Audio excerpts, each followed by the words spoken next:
औज़ुबिल्लाहिमिनश्शैतानिर्रजीम बिस्मिल्लाहिर्रहमानिर्रहीम। अस्सलाम वालेकुम वरहमतुल्लाहि वबरकातुहू। मेरे प्यारे नाज़रीन, उम्मीद है कि आप सभी खैर आफियत से होंगे। अल्लाह पाक आपको सलामत रखे। दोस्तों, आज हम बात करेंगे कि औरत के चेहरे के ऊपर तिल का क्या मतलब है। वीडियो शुरू करने से पहले आप तमाम नाज़रीन से गुजारिश है कि अगर अभी तक आपने हमारा इस्लामी हेल्थ टीवी सब्सक्राइब नहीं किया तो सब्सक्राइब कर दें और साथ लगे हुए बेल नोटिफिकेशन को भी आल पर प्रेस कर दें ताकि हमारी न्यू इस्लामी और हेल्थ मुतल्लिक वीडियोस आप तक बआसानी पहुंचती रहें। नंबर 1, जिस औरत के दाहिनी गाल के ऊपर तिल हो वो औरत बहुत ज़हीन और चालाक हुआ करती है। और नंबर 2, जिस औरत की बाहीं गाल के ऊपर तिल हो वो बहुत ज़हीन हुआ करती है। और नंबर 3, जिस औरत के होंठ के ऊपर तिल हो वो औरत सच्ची मोहब्बत करने वाली होती है।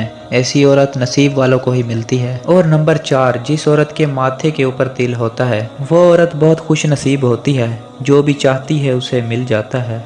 दोस्तों, आज की वीडियो में दीजिए इजाज़त। मिलते हैं नेक्स्ट वीडियो में, तब तक के लिए अल्लाह हाफिज़।